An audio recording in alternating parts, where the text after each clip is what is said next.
How we doing, YouTube? Today I'm going to show you how I sharpen a couple of knives.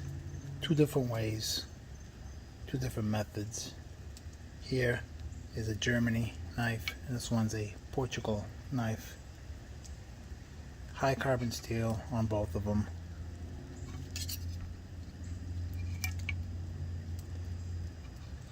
Let's go do this. Alright, so before we start, let's see how sharp they are. Here's that Portugal knife.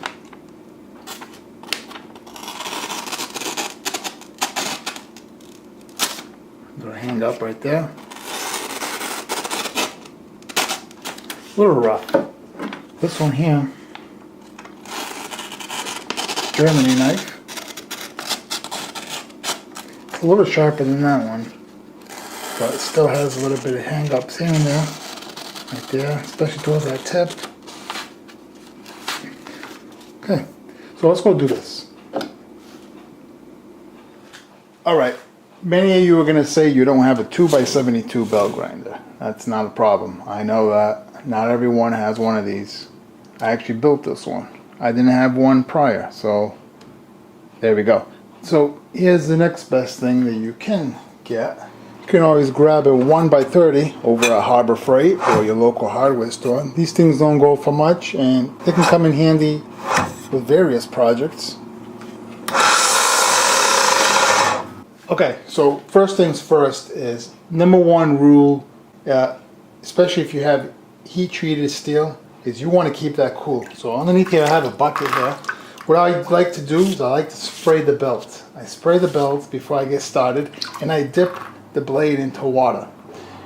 The next thing you're going to do is finding my angle.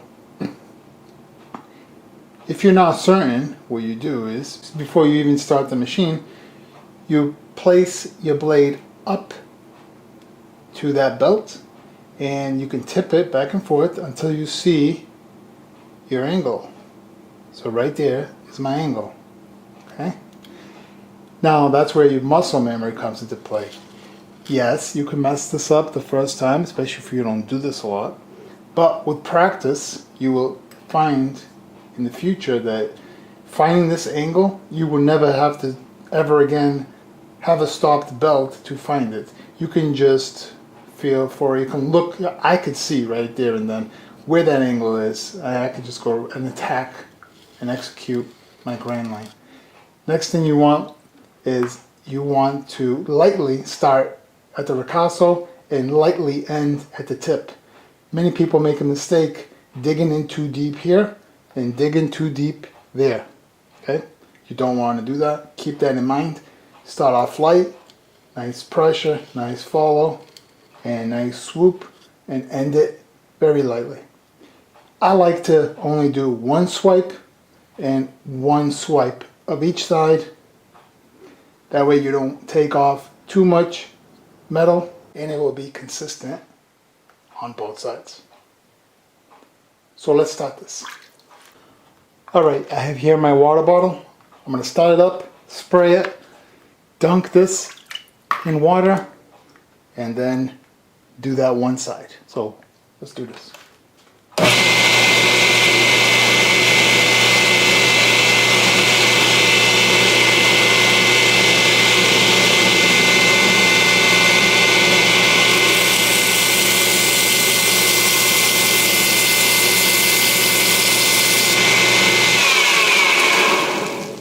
Dunk it real quick, and as you can see, I didn't take out much. Now the other side. Okay, same thing. Water it, dunk the blade, and then do your grind.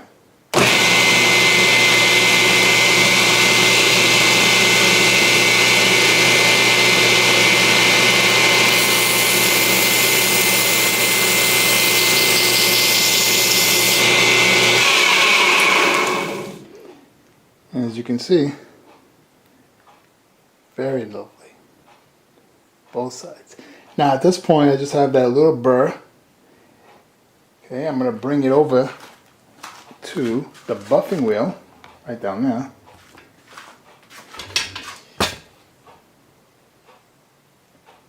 Okay. And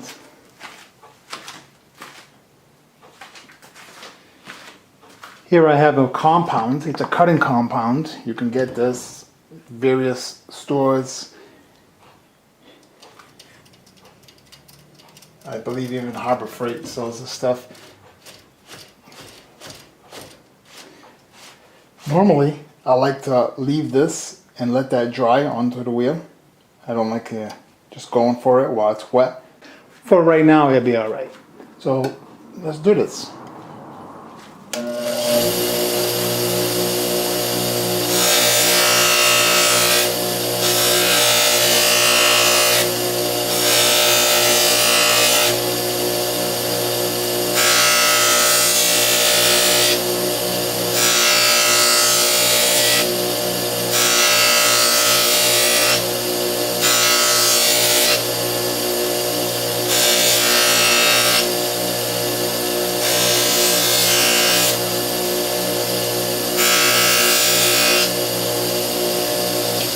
Alright, so that is it. It's a little dirty. Alright, so for the second method is basically stones. Stones to get that edge on there. I personally like to use wet stones. I have other stones, so you build up. You can go from 600 to 800 and then 1200. This one here is an oil stone. These are great as well. It has good potential, but I'm just not a fan. So in this video, we're going to stick with a wet stone. This here is a 600 grit. You never want to use dirty water and contaminate your stones. So clean water, find your angle, get it going. And many times I like to start off this way, yeah. I'm just going to show you instead of trying to teach you. It's a lot easier.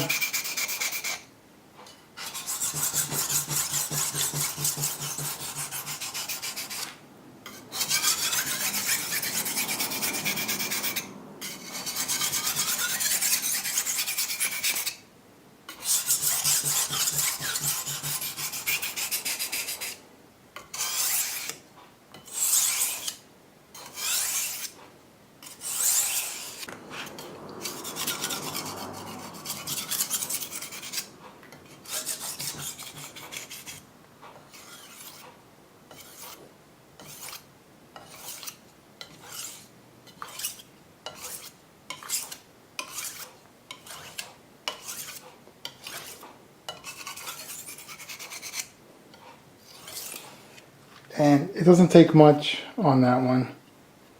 And feeling really good. Now I'm going to step it up to my final grit, 1200.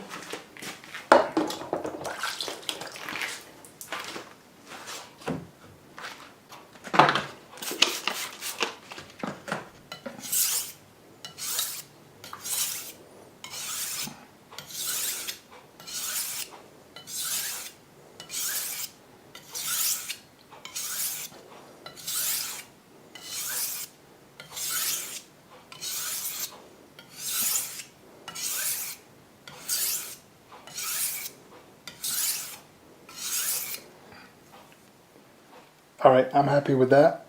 So now we're going to buffer out. We're not going to use the buffing wheel on this one. We are going to use a leather strap. So let me go get that all set up. Alright, nice and dry.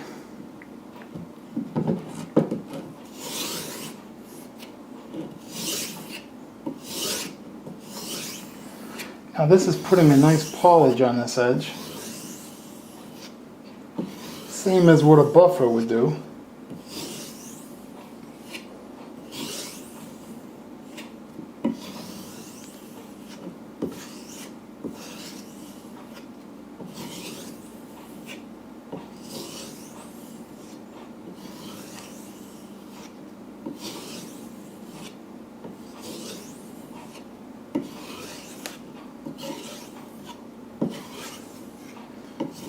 Alright, doesn't take much. Clean this off. And I like to just pass it on the leather a few times.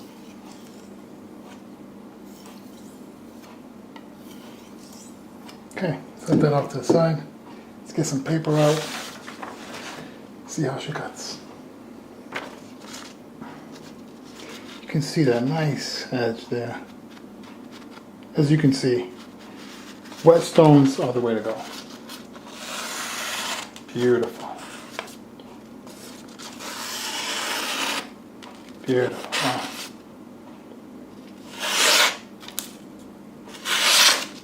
Yeah.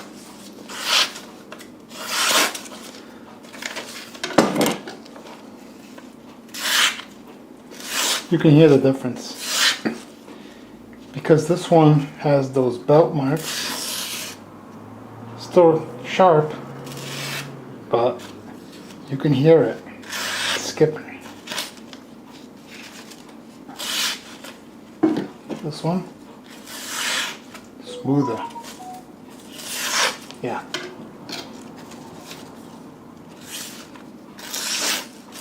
But there we have it. That's two different ways that I like to do it. The way I really, there's actually a third way, and I'll tell you that real quick before I end this video. You saw how I did the first one here. So I like to go from the belt to the whetstones and then onto the buffing wheel. And by doing that combination, it's even better than what this edge is. So there we have it, guys. Thanks for coming in, checking out this quick video. Hopefully that helps many of you. Enjoy your day.